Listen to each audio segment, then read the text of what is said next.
Welcome to This Week in East Brunswick, the township's own news and information program. Today it's more high school sports as we show a brief portion of Tuesday night's girls' gymnastics meet between East Brunswick and Hunterdon Central. Then an excerpt from next week's Look Great, Feel Great, an interview with health cooking author Gloria Rose. Also, Dolly Vasta will have information about Playhouse 22's new production.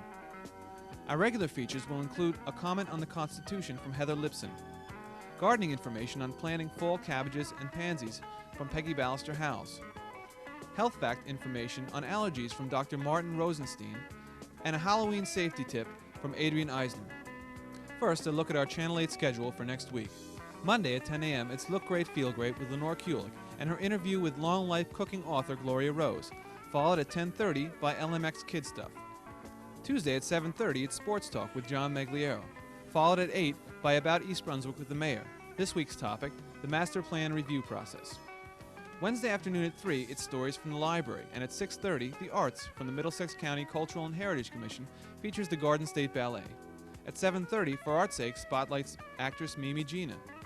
Watch next Thursday at 7 and 8 for another edition of This Week in East Brunswick. Now here's a quick look at East Brunswick High School's girls' gymnastics team in action against Hunterdon Central this Tuesday. Robin Kimmel's ready to go.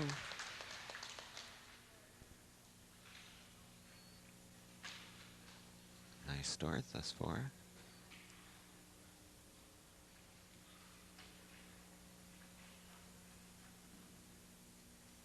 Robin moving well. A slight break there. Gets into the handstand. And a flyweight dismount. Straight body. Very nice.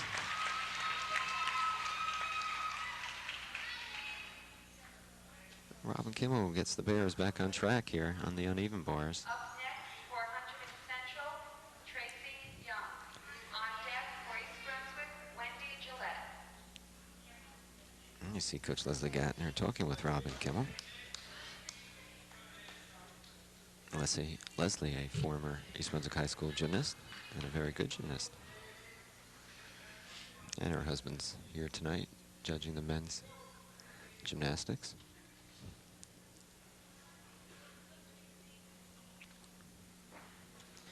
Up next will be Tracy Young for Hunterdon Central. As I mentioned, Hunterdon Central comes into this meet 5-1.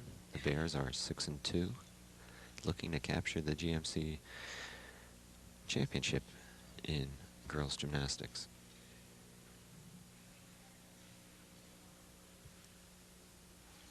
Scores for Robin Kimmel, 8-5 and 8-7. And Robin Kimmel, an 8-5 and an 8-7, and a great routine. So Robin Kimmel comes up with an 8-6 score on the uneven bars. Tracy Young.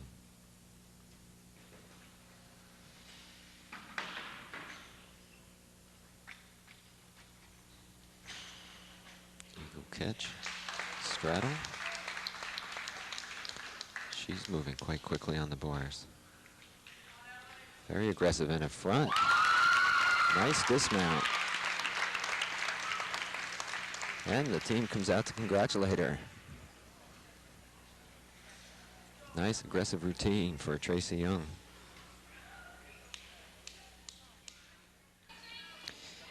Tracy Young score 9-3, 9-1. And Wendy Gillette.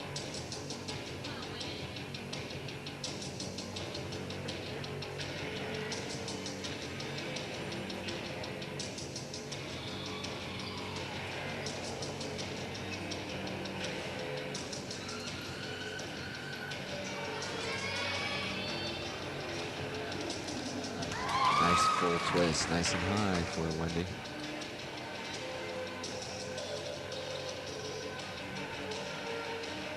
Real ball of energy on the floor. And again, she's only a sophomore.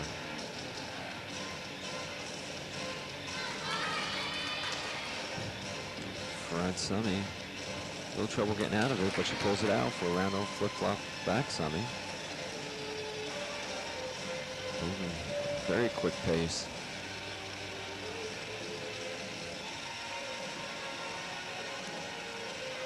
Nice pirouettes.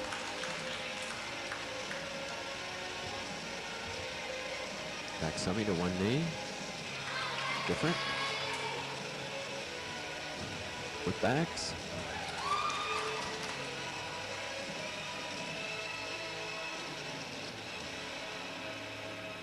And Wendy Gillette finishes up a nice routine.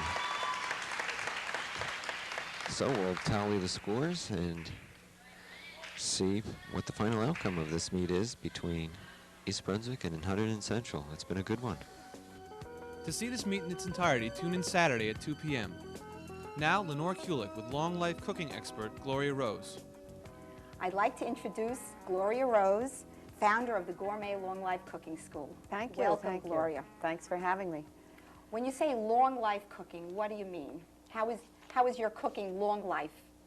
Well, of course, you know, this particular program of mine is the first of its kind in the country, and we have now dealt with doctors who have said this is going to prolong the life because we're eliminating certain foods which should not be there, such as we teach our students, of which about 60% come directly from doctors and hospitals, their patients, how to cook gourmet, delicious food using 100% no oils or fats, 100% no sugars, and 100% no salt. So it is the first of its kind. I mean, there are healthy foods out there, but usually they're boring and they're not tasty, and you don't want to stick. After a while, right, you're good for a week, and then after a while you go back to the foods you enjoy. Well, it's, you know, it's like when I do a lot of lecturing for large companies and corporations because they want me to imbue this onto their executives who are under a lot of stress, and many of them do develop hypertension.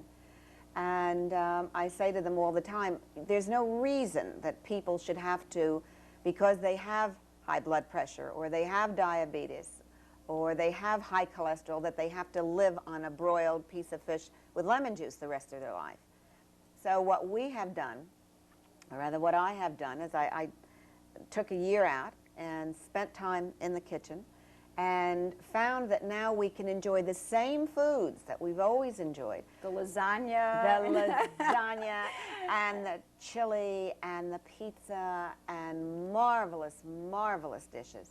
And all I'm doing is pulling out what they can't have, and I'm going to substitute so that they can still now go back and enjoy all the good foods. Now, you mentioned hypertension as one area where your diet is very important. What are some of the other areas you know, where diet is so important? Well, of course, I have many people calling me that, especially parents who have children that are juvenile diabetics, and they would like them to enjoy the foods that kids do like to enjoy, okay? TV snacks, ice cream, cookies, and we have that. And the mothers come in, and you'd have to really see the look on their face when they sit down and they come into class and they say, now I know, you know, my child can be happy. We can enjoy ourselves as a family. Because I think the one important thing, when there is someone in the household, be it the wife or the husband or the child, that has a health problem, it becomes involved with the entire family. That's true. I mean, you don't want to have to cook two separate dishes and meals. That's exactly what is happening. And they tell me that the husband gets angry, he has to eat separate food, the wife is in the kitchen all day long. And this becomes a very, very difficult task. And they do get upset with this. What about as far as being low calorie? You don't say your food is necessarily, I mean, for weight loss. Well, I'm not that concerned with the calories, although we do a great deal of work with the obese. By the elimination, and I mean total elimination of the fats and oils and the sugars, this can happen. You will also find that those that are obese do have a very strong tongue for salt. They're used to using a lot of salt.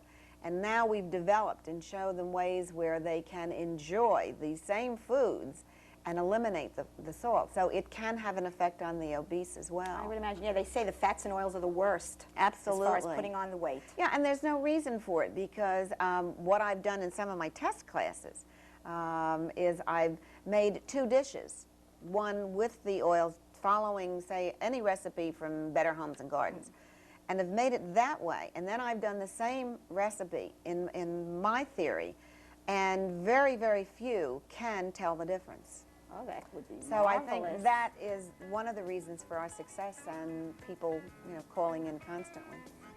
Watch Look Great, Feel Great next week on Channel 8 for the rest of this interview. Hi, my name is Heather Lipson, and I'm presenting you with this week's comment on the Constitution. My topic is the reasons that the Constitution was written. The years from 1781 to 1789 were called the critical period in American history. The reasons that brought upon this nickname for our country were the same reasons that finally forced our nation's leaders to write a whole new document of written rules for our government, the Constitution of the United States. The life of our young nation's government was in grave danger. During the war against England, our nation had borrowed large sums of money from other countries. Now that the war was over, we were left in great debt. Gold and silver coins were rare in the United States, so both the national and state governments had the power to make money. This caused great confusion amongst its values. Also, the government had no wealth to back up the paper money that they were printing. The Americans spent the war years making guns and ammunition, so now that the war was over, many Americans were left out of jobs.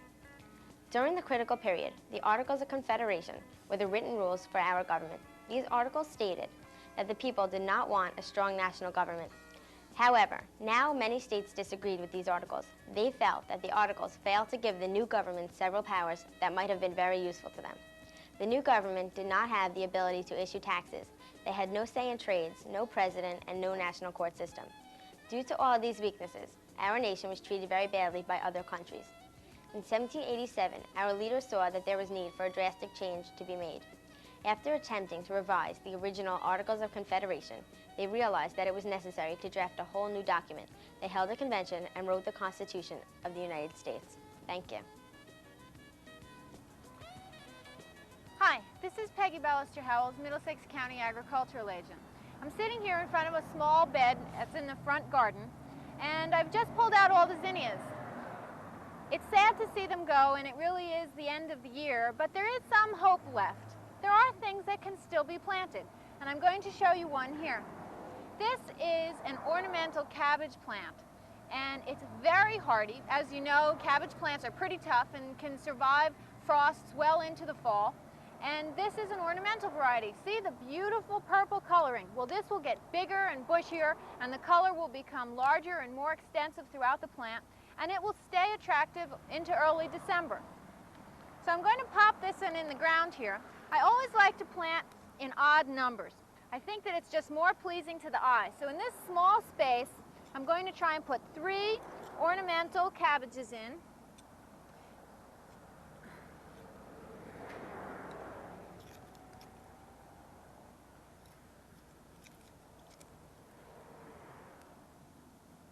Now these aren't going to survive the winter, more than likely. Although I have occasionally had a little bit of luck with them coming back out in the spring. But the idea is to just fill in the bare spots and have some bright color well into the fall.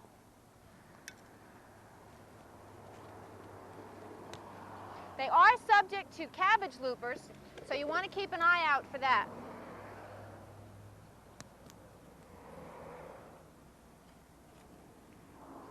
Remember that it should be watered in thoroughly after planting.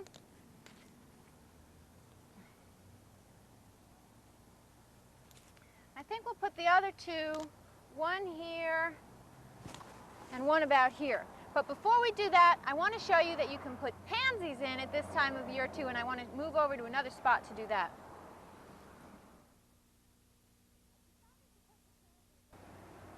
I've decided to put the pansies underneath this tree.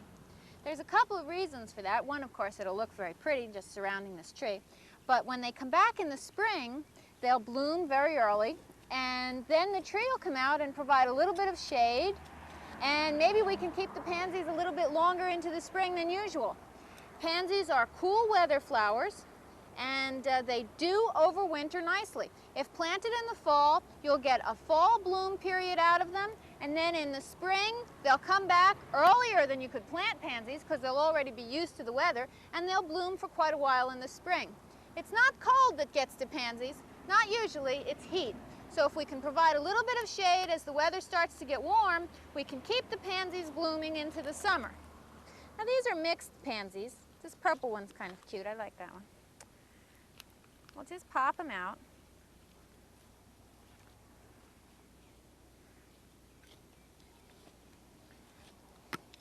soil around this tree isn't all that terrific, so I have added some organic matter. You can see some of the little black spots in here are some organic matter that's been worked in.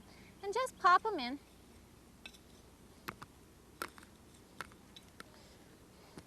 Now I think a staggered row works the best.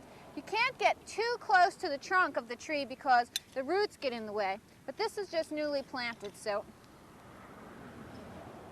there's not too many roots.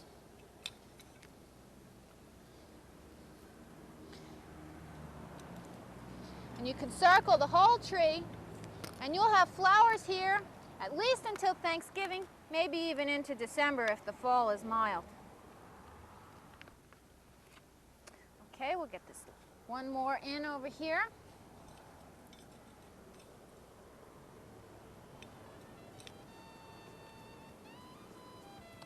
Oh, that's going to look terrific. We'll see you here next week in my garden. Hi, I'm Dolly Vasta with an Arts Update, and I wanted to talk to all of you somewhat seriously for a few minutes about the state of the arts in East Brunswick today. They're really in very good condition, and we're very proud of what is going on in the town.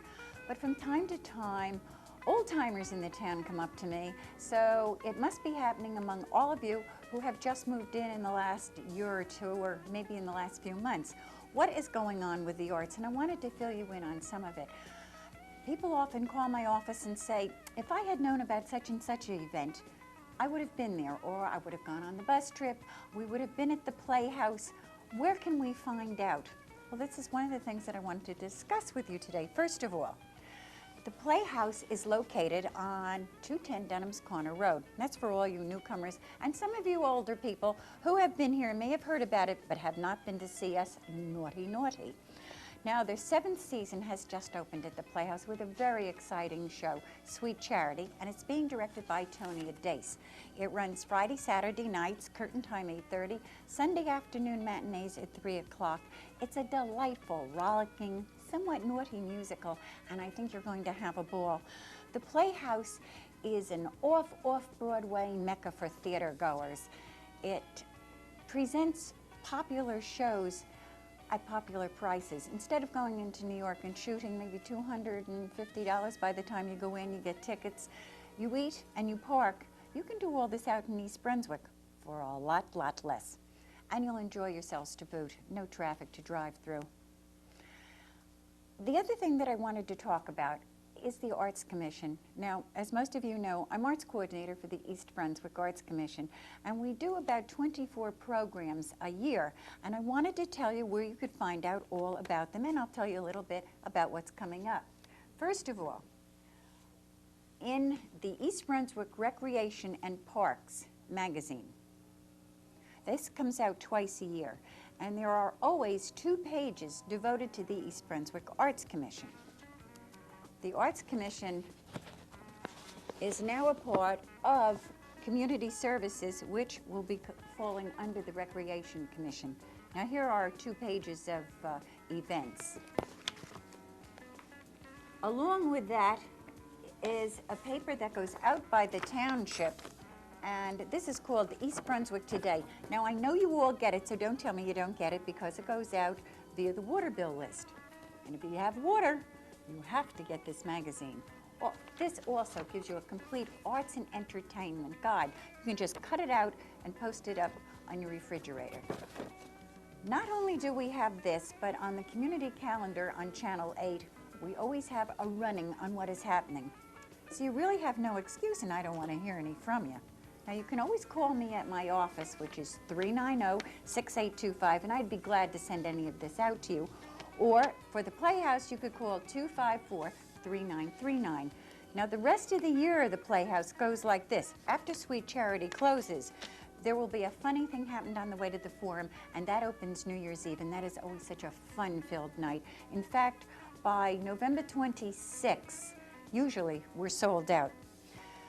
Following that will be that marvelous melodrama, One Flew Over the Cuckoo's Nest, and the last show for the season will be 9.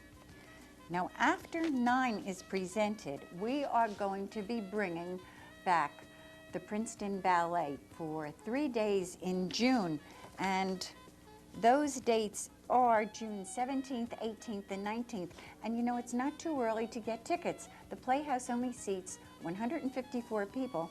We really hope long before June to have the Princeton Ballet sold out. We're bringing them back by popular demand, and for you dance enthusiasts, there will be 3 different repertories that they'll be doing. Sunday will be a very special children's show, and it will be narrated by Dermot Burke, their artistic director, and it's a dynamite performance for young people. Along with this, the Arts Commission will be doing a poetry series on November 4th. It'll be the kickoff here at the library at 7 o'clock. Julie Samuels, who is our ex-chairman of the Arts Commission and a delightful and brilliant gentleman, will be the leader of it. So if you've ever had a yen to read or to listen to poetry, why don't you join this lively discussion group and see what happens. I think you'll enjoy it. We also have a foreign film that will be coming up on, and I'm turning the page to it very quickly, November 21st, which is an American-Chinese film called The Great Wall, and it's a comedy, and I think you'll enjoy it. There are still single tickets left. In fact, I still have a few subscriptions left for the foreign film series. You really shouldn't miss it. They have some dynamite films this year. Well, that's about it for now. And just remember this, East Brunswick is considered one of New Jersey's top 10 presenters. That's pretty far we've come in the past 10 years. And remember something else too, good arts deserve good support. See you next time. Take care. Now Health Facts with Dr. Martin Rosenstein, an allergist practicing in East Brunswick. I would now like to give you some practical tips to help avoid airborne allergens. Most of these will be given in an absolute sense. This works well in theory, but not so well in the real world where we all live.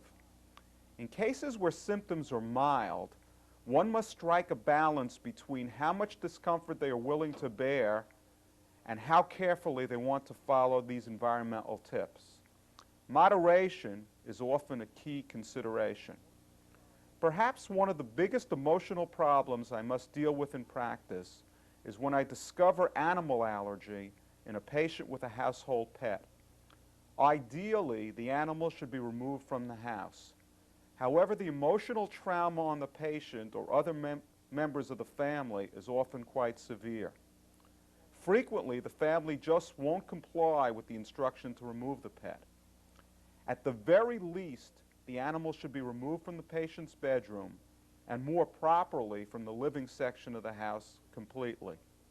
If symptoms persist or are severe to begin with, one must then go one step further and actually remove the pet from the home.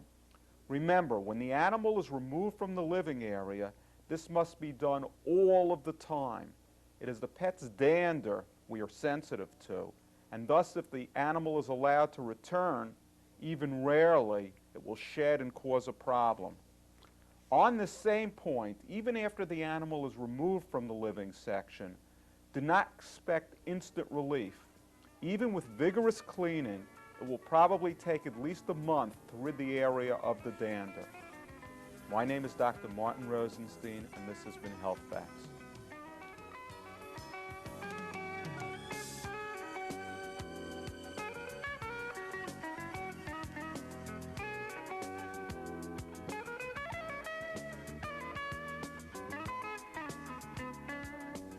Hello, and welcome to Consumer Aware. I'm Adrienne Eisner, Director of the East Brunswick Consumer Affairs Office. It's trick-or-treat time again, but before you send your ghosts and goblins out into the neighborhood on Halloween, here are some important safety reminders. Warn your children not to eat any of their treats before they get home. Examine all treats carefully before allowing the children to eat them. Flimsy materials and outfits with big baggy sleeves or billowing skirts should be avoided to minimize the risk of contact with candles or other sources of ignition. Make or buy costumes light and bright enough to be clearly visible to motorists. For greater visibility in dusk or darkness, costumes can be decorated or trimmed with reflective tape which will glow in the beam of a car's headlights. Reflective tape is usually available in hardware, bicycle, and sporting goods stores. Children should also carry flashlights to see and be seen more easily. Costumes should be short enough to prevent children from tripping and falling. Mothers' high heels are not a good idea for safe walking. Hats and scarves should be tied securely to prevent them from slipping over children's eyes. Apply a natural mask of cosmetics rather than have a child wear a loose-fitting mask, which might restrict breathing or obscure vision. If a mask is used, make sure it fits securely and has eye holes large enough to allow full vision. Smaller children should always be accompanied by an older, responsible child or an adult. Children should be cautioned against running out from between parked cars or across lawns and yards where ornaments or furniture present dangers. Children should only go to homes where residents have outside lights on as a sign of welcome. They should not enter homes or apartments unless they are accompanied by an adult. I hope you will take the time with your children to review these important safety reminders. Hope your children have a safe and happy Halloween. For further information or questions or any consumer problems, please call us at the East Brunswick Consumer Affairs Office. We are located in the Municipal Building, and our hours are from 9 a.m. until 5 p.m. Monday through Friday. Our telephone number is 390-6954. Thank you for joining me on Consumer Aware. See you again next time. At Monday night's Township Council meeting, a resolution was passed ordering a task force to study and implement a child care program for school-aged children in East Brunswick. The committee's report is due January 15, 1988. The first reading of an ordinance which will authorize reimbursement to homeowner associations for garbage collection and disposal costs will be heard at the next meeting, to be held next Monday night at 8 in the municipal courtroom. That's all for this week. We have run into some unexpected difficulties in having our character generator repaired. Look for our usual image to return early next week. Meanwhile, our programming is as usual. Thanks for watching.